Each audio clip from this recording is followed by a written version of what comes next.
Good evening, Valeriy Viktorovich. Good evening. Good evening, dear viewers, listeners, and guests in the studio. Today is April 6th, 2020. On April the 2nd, the Gosudar once again spoke to the citizens of Russia. There are many questions related to that. I will read one. Valeriy Viktorovich, will you once again be protecting Putin? Well, we have waited a week, as you suggested in last week's broadcast. Indeed, no one wants to die from a bioweapon. Yet, it is unreal to stay home till the 30th of April, let alone recompense the lost wages. I am addressing you as an entrepreneur, writes Alexander. It is all good to learn Dotu, but it is impossible to pay employees without any revenue. More than half of the staff are paid under the table. The economy is on the brink of collapse. Who's gonna pay the bill?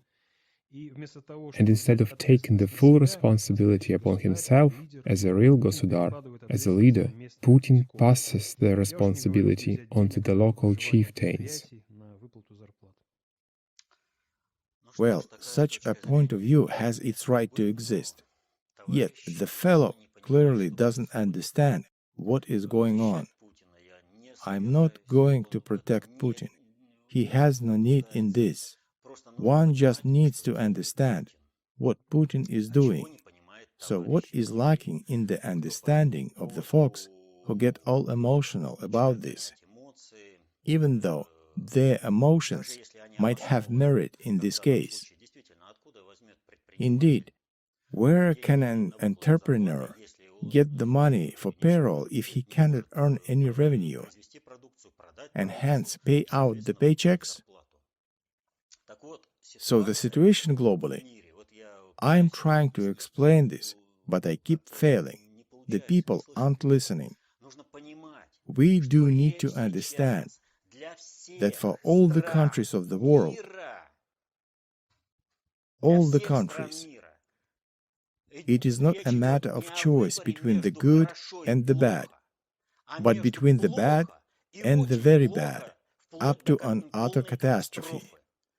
In this respect, Russia is in even worse position. But we will be back to this shortly. So what is happening? People are not stupid.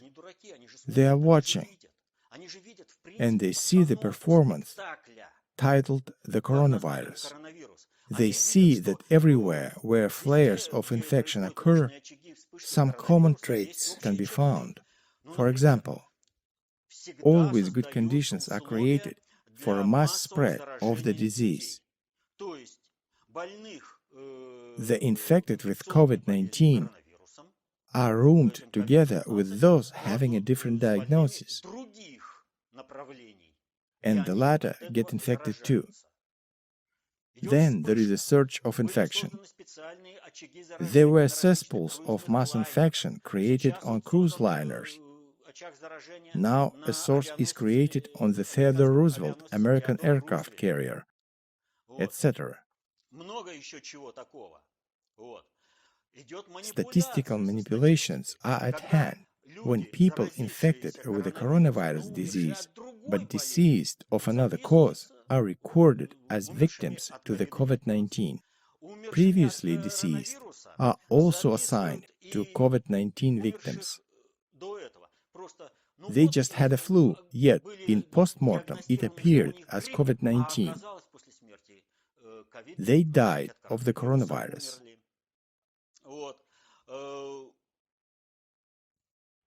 Moreover, media-driven hysteria is created.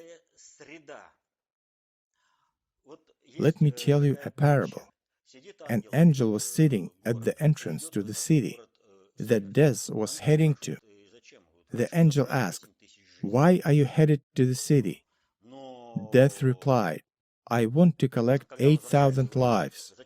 When Death returned from the city, the angel asked it, "Why have you deceived me? You promised to take only 8,000, yet 15,000 really died." The Death replied, "As I promised, I only took 8,000.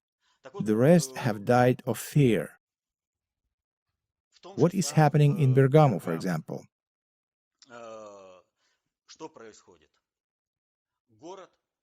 This is the city, the population of which is almost entirely in the age-related high-risk zone. And through that entire city, a caravan of trucks filled with coffins was driven. In other cities, dead people are being found in nursing homes. The cause of death is determined as the coronavirus, COVID-19. The city ice ring and commercial truck refrigerators are used for storing the deceased. But all these are events with manageable parameters. The facts can be presented in various ways. One could avoid letting the casket truck convoy through Bergamo. The issue of the dead bodies could have been handled in a different manner, not to store them at the ice rink, but this was a managerial decision. On top of that, there is also an ongoing text message campaign. The pandemic, we are doomed. We will all die if we do not take very certain actions. People normally look at this and say, but this is a performance. The coronavirus COVID-19 mortality rate is significantly lower than that of other seasonal diseases. It is definitely not even close to that of tuberculosis. And this disease is really a serious one. But nowhere, no one is isolated because of tuberculosis, as it is happening all over the world with the coronavirus. In this respect, the following needs to be understood. In our country, people are complaining about the economic fallout, but here we have only a fraction of what is happening in the West. We do not even approach the level of personal debt that people have in the West. They are sequestered in their homes, living exclusively on credit, being fired. Their companies are going out of business. As opposed to Russia, no other country is making efforts to save the small and mid-sized business and the economic constructs of their state in general. There is a reason for that. During the time of mass hysteria, a number of goals of the global remodeling must be solved. Governance of states, interstate affairs. Speaking of the economy, the main goal is the deflation of the financial bubble. The West has been preparing for this maneuver for a while now. A number of actions have been undertaken in order to prepare their populace to all this hysteria.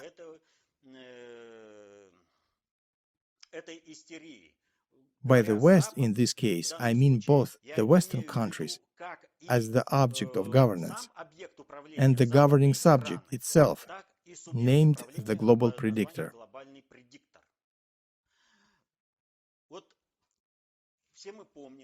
We all remember such epidemics as MERS, SARS, the Ebola disease.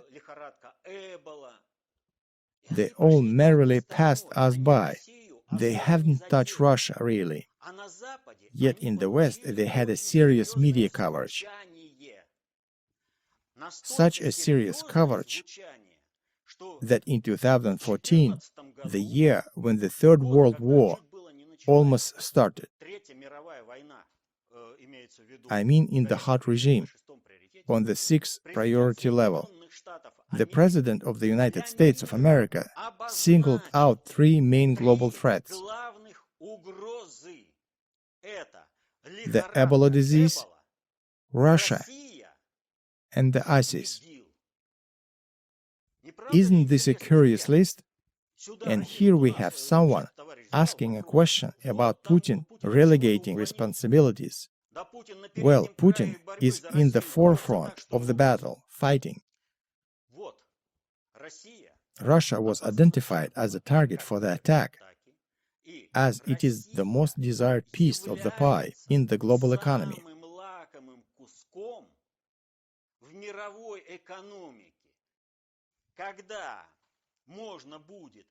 Having obtained it, one could devastate the West more sparingly, supporting the remainder of the monetary debit with the natural, human, and industrial resources of Russia.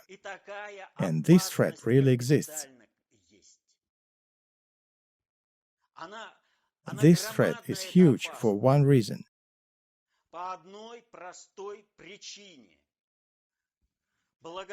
Thanks to the Holy 90s, Russia has become a segment of the Western economy.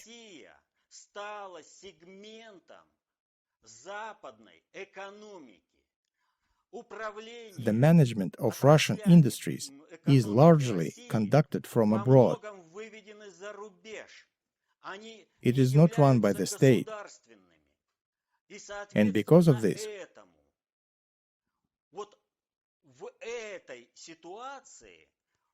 Russia was supposed to just become the feeding grounds for the companies of the West.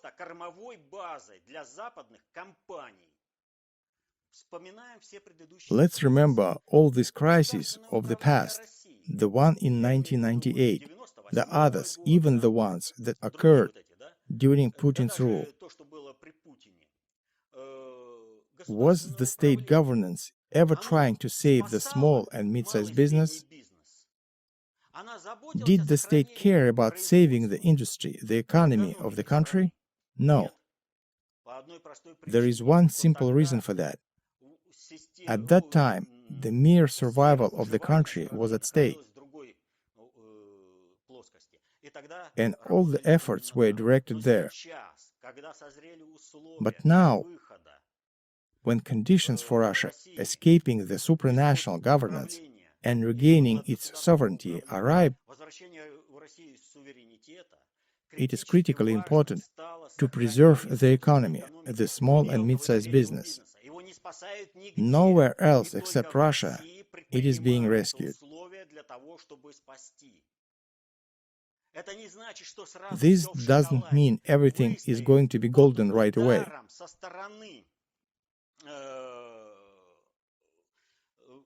Russia cannot survive the collective strike of the West, in principle. You know the ongoing complaints with Putin about what is going on with the small and mid-sized business. It is similar to telling Stalin during the Great Patriotic War, "Look at the situation, the Nazis are destroying our tanks, our aviation. Blame it all on Stalin." Putin is currently maneuvering like Stalin was at the time. He is saving the country. He is taking it out of the strike zone. I will repeat this again. The world has been prepared for the terrible disease.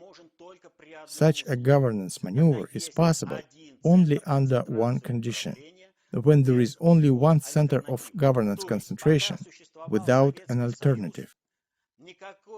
Thus, while the Soviet Union existed, there was no chance for such outright panic and for such uniform actions, in principle.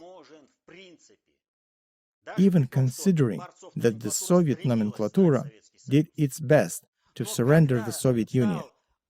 But when the world became monopolar and Russia positioned itself into this monopolar order as just a raw commodities adjunct, and when Putin all of a sudden allowed himself to speak of sovereignty and led the country out of crisis and to say, the resources of the state must work for the state, do you think he will be forgiven in the West for saving the Russian economy?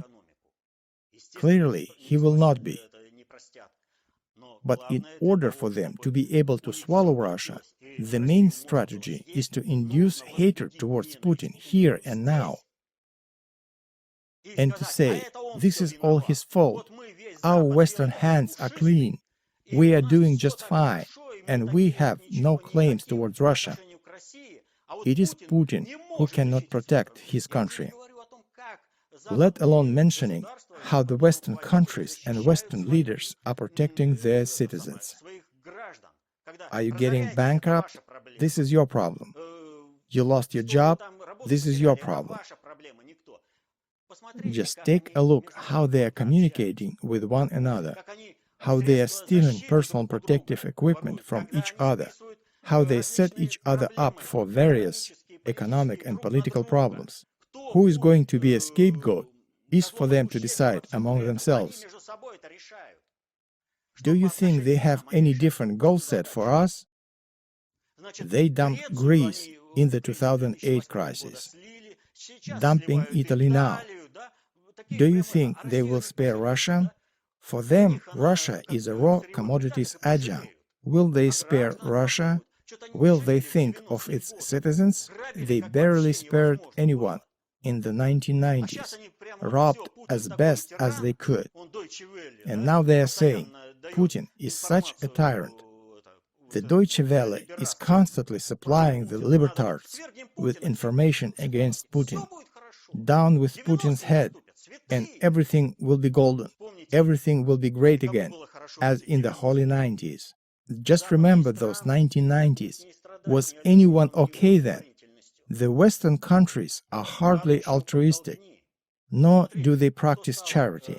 Push over the one balancing for a fall. Take a look at the fate of the Native Americans when the Europeans arrived. Are we any different? It was Obama who signed us up as the global threat. The Ebola disease, the terrorist organization ISIS, and Russia are the major global threats. Do you think there is no universal global consensus towards our country? There is, and one just has to add, and this is all Putin's fault. He just didn't want the country to fall prey to these muggers, white Sahibs, who decimated 100 million Native Americans. Putin didn't wish 100 million Russians to be killed. I mean the entire 140 million strong Russian people. He simply didn't want to sacrifice the people.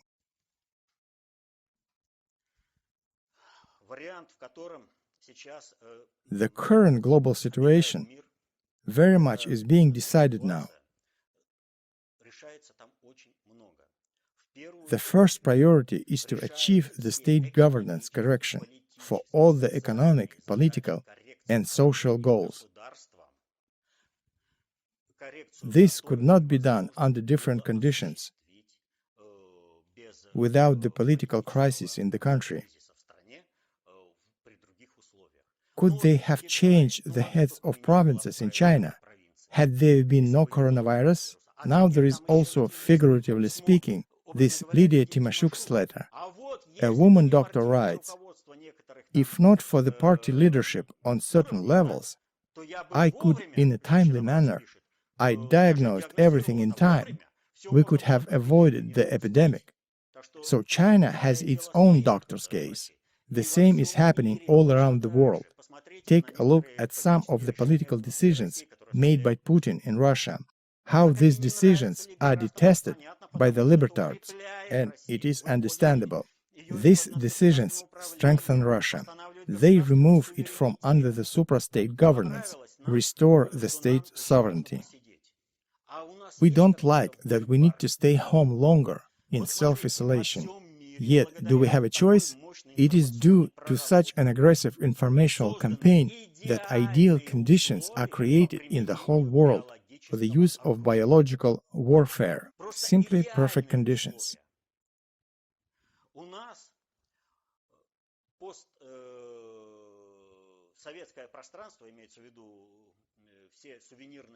The entire post-Soviet territory, all the souvenir states on the territory of the former Soviet Union, is still interconnected economically. And for this reason, the migration patterns are very different from those with the countries of Eastern Europe, let alone Western Europe. Yet, take a look which countries are getting closed off one by one.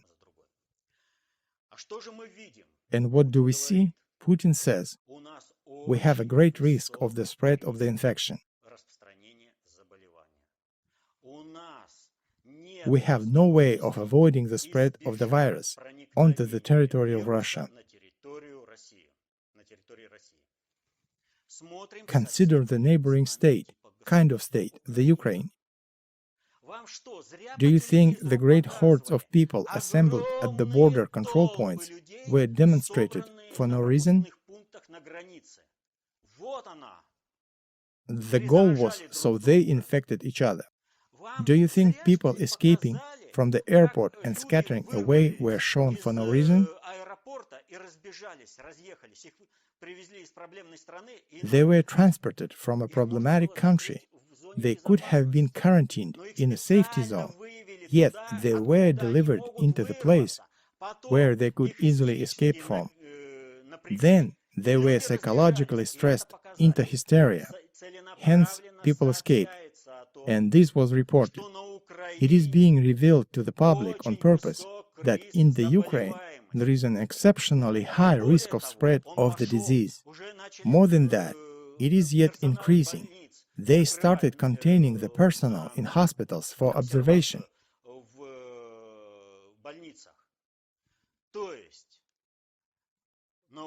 It means there is a real likelihood of the use of biological weapons in the Ukraine at the infiltration of the sick people into Russian territory.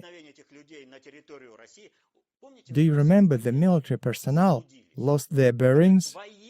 The military got lost in the clear field because the border was not demarcated. No one will travel by roads if they need to get to a safe territory.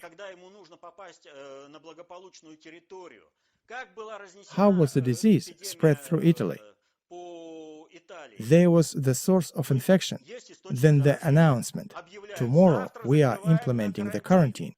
People rushed to move throughout Italy, scattering the disease along,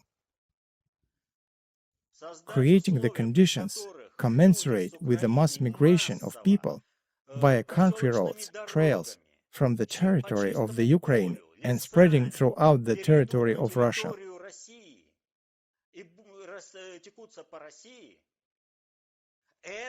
This must be avoided, must not be allowed.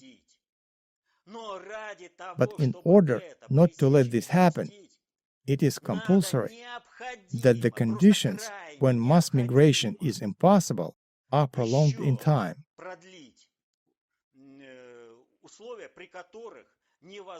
Only then will the spread be avoided. The possibility of the infiltration of the diseased population onto Russian territory has to be diminished. And if someone gets through to us, they need to end up in medical facilities, quarantined. That is what needs to be done.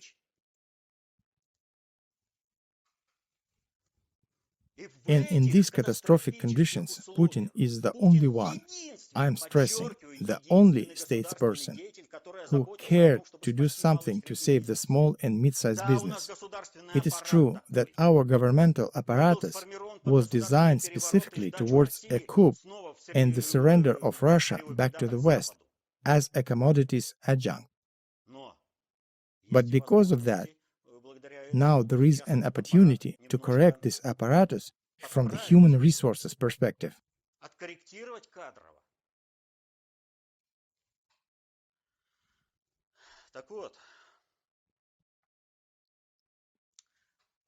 Let me repeat, we need to understand a simple fact. To the West, we are the target for assimilation.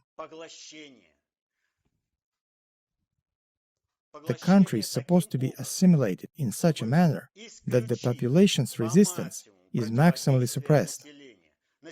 The population, to some degree, has to die off and leave all the natural resources and all developed infrastructure to the white colonists.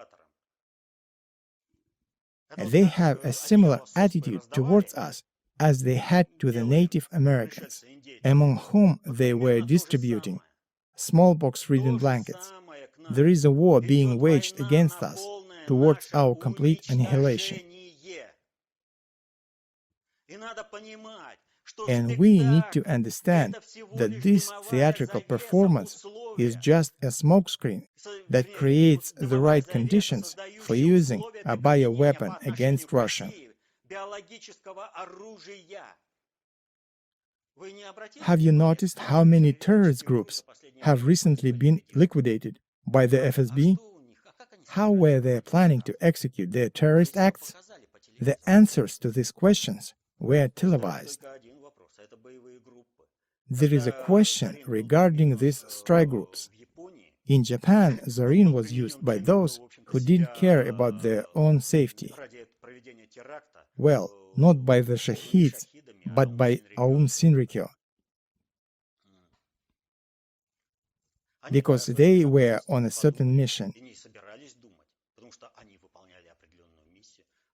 And these thugs being arrested now, do they remind you of anyone? Dumbskull thugs who have lost all real ground. Let me repeat. We need to give the opportunity to the Secret Service to protect the country. Under the circumstances, the Gosudar is protecting the economy as well as he can. It had to be understood that everyone is sentenced to annihilation. Everyone. First of all, the small, mid-sized business and tourism are doomed all over the world. They are all being trodden upon. Just look at what is happening globally. And for them, our small and mid-sized businesses definitely have to be wiped out, because quite a large number of people are employed there. Unable to make a living, these people will first destroy the state and then die off themselves. Just as the great Sumerians from Kiev earned their quote-unquote happiness by hopping in the Maidan, we are being pushed towards the self-destruction of the country and the surrender of natural resources to the enslavers, like what is happening in Ukraine. Anyone need land? Take it. We shoved our people all around the world, and there is no one left to protect it. There is no one left to work this land.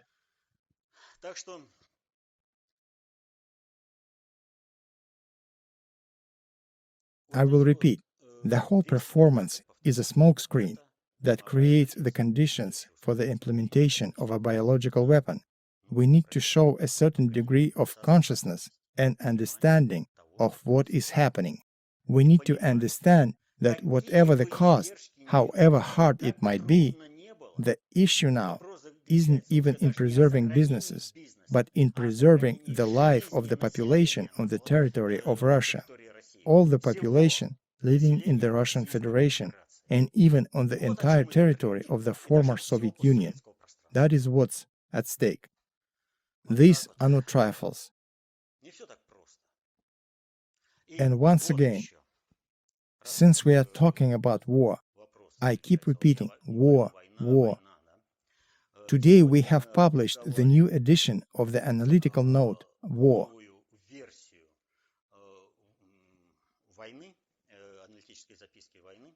In reality, it is a full book. When it is going to be published still remains to be seen, but nevertheless, a book. It has been significantly expanded in many directions, and it is where the ways of modern warfare are explained. What is a hybrid war, and how to set up defense against a given type of aggression.